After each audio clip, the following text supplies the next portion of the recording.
A few months ago, Pharrell Williams and Robin Thicke were forced to pay $7 million to the estate of Marvin Gaye after a court found that their song Blurred Lines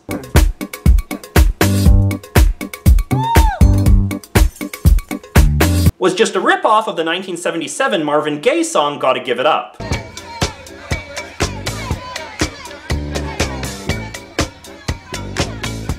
Will it hurt either of them professionally? Probably not. Will it make anybody like Blurred Lines any less? Doubtful. Sometimes being found guilty of plagiarism doesn't end up causing much damage. Here are 5 successful brands that got away with it. Number 1, McDonald's. Now, if you're above a certain age, you probably remember that back in the day, McDonald's toys and commercials used to feature all of these sort of goofy puppet people who lived in a magical world with hamburger trees and all the rest of it. It all seems very creative now, but back in the 70s when this stuff first came out, it was very obvious that McDonald's was just ripping off a popular children's show of the time called HR Pufnstuf, which also featured weirdo puppet people living in a crazy fantasy world. In 1971, the HR Pufnstuf people sued McDonald's. In 1977, they won, and then after many more years of litigation, they eventually won the right to a share of any profits that McDonald's made from using the rip-off characters. And this is why you don't really see those characters anymore. Number 2, the Beach Boys. So here's a question. What is the most popular Beach Boys song of all time? Why, Surfing USA, of course. Let's have a listen.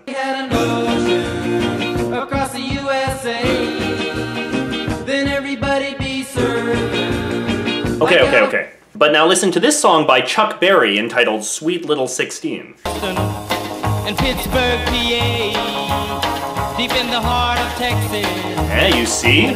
Chuck Berry sued the Beach Boys, and they quietly settled out of court, giving Chuck a formal songwriter credit and a share of the royalties. But let me ask you this, do you think of it as a Chuck Berry song? Number 3, Donkey Kong. Now this one is really obvious when you think about it. I mean, Donkey Kong is very obviously a ripoff of King Kong. They're both giant gorillas who kidnap ladies. They're both named Kong. In 1982, Universal Studios sued Nintendo for ripping off their character, but the lawsuit got dismissed on a technicality. See, the question of who actually owned the legal rights to King Kong ended up being surprisingly murky, and for a variety of complicated legal reasons, the court found that Universal didn't have a right to claim ownership of the brand. The judge, for his part, was confident that even if Universal did have the rights that they claimed, no jury would ever find Nintendo guilty of copyright violation. But I guess we'll never know for sure. Number 4, Nosferatu. Though we often think of Dracula as just this generic Halloween thing, he's actually a specific character who was designed by the Irish author Abraham Stoker in 1897. In the 1920s, a German director named Albin Grau decided that he wanted to make a movie about Dracula, but when he couldn't get the rights, he still made the movie anyway and just made a few small changes here and there, like calling the character Count Orlok instead of Count Dracula.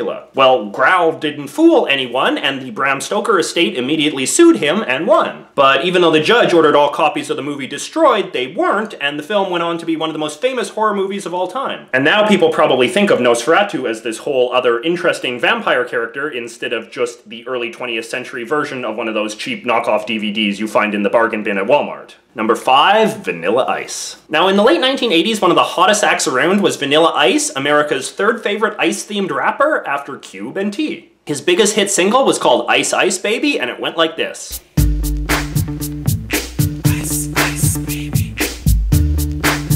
Well, David Bowie and Freddie Mercury were like, wait a second, that sounds an awful lot like our 1981 hit single Under Pressure, which goes like this.